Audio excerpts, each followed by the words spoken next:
रहीम dear students, ये chapter number 13 का topic 7 है, electrical power and power dissipation in resistance.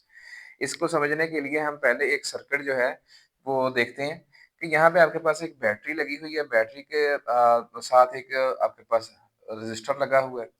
इसमें एक स्टेडी करंट आई फ्लो कर रहा है। इसका मतलब ये है कि ये जो आई करंट जो यहाँ पे एक्सटर्नल सर्किट में यहाँ पे फ्लो कर रहा है, तो अगर ये स्टेडी करंट है तो इसका मतलब है कि यहाँ पे पोटेंशियल डिफरेंस मेंटेन हो रहा है। मेंटेन हो रहा है तो इसका मतलब है ये बैटरी वर्क कर रही है। ये जितने भी चार्जेस यहाँ पे लोअर एंड पे आ रहे हैं, ठीक है, नेगेटिव टर्मिनल पे, उनको ये बैटरी जो है उनके ऊपर वर्क करती है और उनको हायर पोटेंशियल पे ले जाती है। वो चार्ज जो है फिर से एनर्जाइज हो जाते हैं और वो फिर जो है वो हायर पोटेंशियल से लोअर पोटेंशियल की तरफ मूव करते हुए इस रेजिस्टेंस में से पास होते हैं और फिर यहाँ पे पहुंचते हैं। फिर उनके ऊपर बैटरी वर्क करती है और फिर उनको हायर पोटेंशियल पे ले जाती है। तो इस जिसकी वजह से यहाँ पे जो है पोटेंशियल डिफरेंस मेंटेन रहने की वजह से यहाँ पे स्टेडी करंट जो है फ्लो होता रहता है। अब हमने बेसिकली ये पढ़ा हुआ है कि ये जो पोटेंशियल डिफरेंस होता है, ये इसको हम मेजर कैसे करते हैं।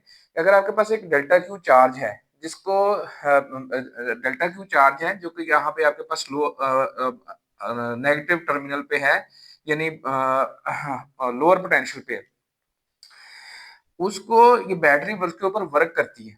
अच्छा, अब डेल्टा क्यू चार्ज पे वर्क हो रहा है, कितना वर्क हो रहा है बाय द बैटरी, वो उसके ऊपर डेल्टा डब्ल्यू वर्क हो रहा है और उसको हायर पोटेंशियल पर ले गए, यानी उसको जीरो से उठा के वी वोल्ट पर ले गए।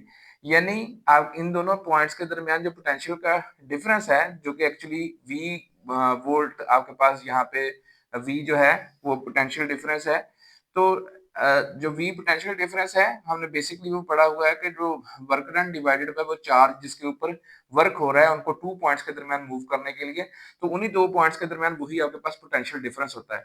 तो ये V potential difference will be equal to delta W by delta Q, where ये डेल्टा डब्ल्यू जो है ये work done by the battery है in bringing that delta Q charge from the lower potential to the higher potential against the potential difference of we.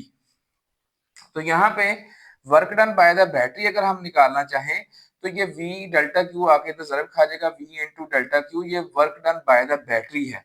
अच्छा, अब ये जो work done by the battery है, this is actually energy supplied by the battery to the charges, ठीक है। तो ये आपके पास जो इलेक्ट्रिकल पावर होगी वो इलेक्ट्रिकल पावर ये आपके पास सोर्स की है। इलेक्ट्रिकल पावर सोर्स की है क्योंकि सोर्स आपको एनर्जी क्या कर रहा है, सप्लाई कर रहा है। तो वो उन चार्जेस को एनर्जी सप्लाई कर रहा है ओवर वो जितने टाइम में कर रहा है, टाइम टेकन के ऊपर हमने इसको डिवाइड कर दिया, क्योंकि ये पावर का आपके पास फार्मूला होता है कि वर्क डिवाइडेड बाय वो टाइम जिसमें वो वर्क हुआ है। तो पावर के जो यूनिट होते हैं वो वाट होते हैं। इसी तरह इलेक्ट्रिकल पावर भी है तो उसका यूनिट जो है वो आपके पास वाट होगा। तो एनर्जी है इसका यूनिट जूल है, टाइम है उसका यूनिट जो है वो सेकंड है। तो इलेक्ट्रिकल पावर का यूनिट वाट और इज इक्वल टू है जूल पर सेकंड के। अच्छा, अब यहाँ पे एनर्जी सप्लाइड जो हो रही है बाय द बैटरी, वो एक्चुअली वही वो वर्क डन है जो कि बैटरी चार्जेस के ऊपर कर रही है, दैट इज डेल्टा डब्ल्यू। तो एनर्जी सप्लाइड की जगह यानी वर्क डन जो बैटरी कर रही है और वर्क डन जो बैटरी कर रही है वो V इंटू डेल्टा क्यू के इक्वल है। सो हमने एनर्जी सप्लाइड की जगह पे V into delta Q put कर दिया। ओवर टाइम टेकन, जिस टाइम में ये काम हुआ, फर्स्ट करें डेल्टा टी टाइम में ये जो है वो काम हो रहा है। तो एक्चुअली ये जो आपके पास delta Q by delta T है, ठीक है, ये आपके पास जो करंट की डेफिनेशन है, ठीक है, rate of flow of charges with respect to time. तो delta Q by delta T को हमने करंट से रिप्लेस कर दिया। तो इलेक्ट्रिकल पावर जो कि सोर्स सप्लाई कर रहा है वो V इंटू आई के इक्वल है, जब उसके एक्सटर्नल सर्किट में आई करंट जो है वो फ्लो हो रहा है और बैटरी के दोनों टर्मिनल्स के दरमियान जो पोटेंशियल डिफरेंस है वो V वोल्ट है। अच्छा, अब ये जो energy supplied by the battery है जो कि चार्जेस को मिल रही है, तो law of conservation of energy के मुताबिक जितनी इनको ये एनर्जी मिली है, ये जब हायर पोटेंशियल से लोअर पोटेंशियल मूव करके जाएंगे तो इस रेजिस्टेंस में से गुजरते हुए ये अपनी तमाम तरह एनर्जी जो है वो सर्व कर जाएंगे, खर्च कर जाएंगे। तो इसका मतलब है कि जितनी एनर्जी यहाँ पे मिल रही है उतनी ही एनर्जी यहाँ पे डेसिपेट हो रही है, खर्च हो रही है।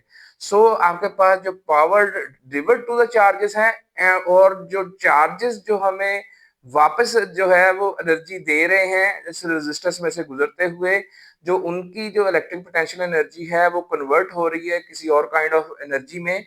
तो यहाँ पे बैटरी के अंदर तो चार्जेस को एनर्जी मिलती है, जो रजिस्टर में से गुजरते हुए चार्जेस खुद एनर्जी खर्च करते हैं, यानी डेसिपेट करते हैं।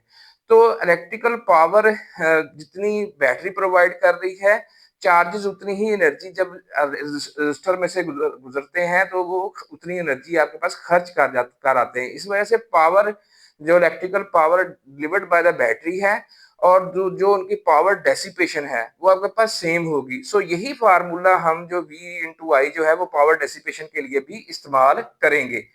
अब यहाँ पे आपके पास ये पावर का रिलेशन आ गया V इंटू आई।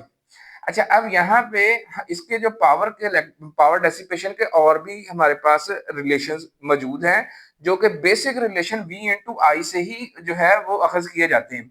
ये आपको पता है V is equal to I R, ये ओहम्स लॉ है। तो अब ये आई क्या है, जो इस रजिस्टर में से करंट फ्लो हो रहा है, ठीक है। और आर जो है ये आपके पास ये ए पॉइंट और बी पॉइंट के दरमियान लगाई गई ये रेजिस्टेंस है। तो आपके पास जो है V is equal to I R आ गया, हमने इसको V की जगह पे पुट कर दिया आई इंटू आर। तो आपके पास फार्मूला एक और आ गया पावर डेसिपेशन का, I square into R. So power का डेसिपेशन का फार्मूला V इंटू आई भी है, आई स्केयर इंटू आर भी है। इसी फार्मूले को आप दोबारा लिख लें, P is equal to V into I. Ohm's law के जरिए हम करंट को भी ऐसे जो है रिप्रेजेंट कर सकते हैं कि current is equal to V over R, क्योंकि आपके पास V is equal to I R होता है, I is equal to V over R हो गया। सो अगर हम आई की वैल्यू V और ओवर आर यहाँ पुट करते हैं तो आपके पास जो पावर का एक और रिलेशन आ गया, that is V square over R. So ये तीनों रिलेशन जो है वो पावर डेसिपेशन के हैं, V into I square into R and V square over R. तो बेसिकली है यही रिलेशन। तो ओहम्स लॉ की मदद से हमने इसकी और फॉर्म्स जो हैं वो स्टडी की हैं। Hopefully answer the question. फिर मिलते हैं हम नेक्स्ट टॉपिक के साथ।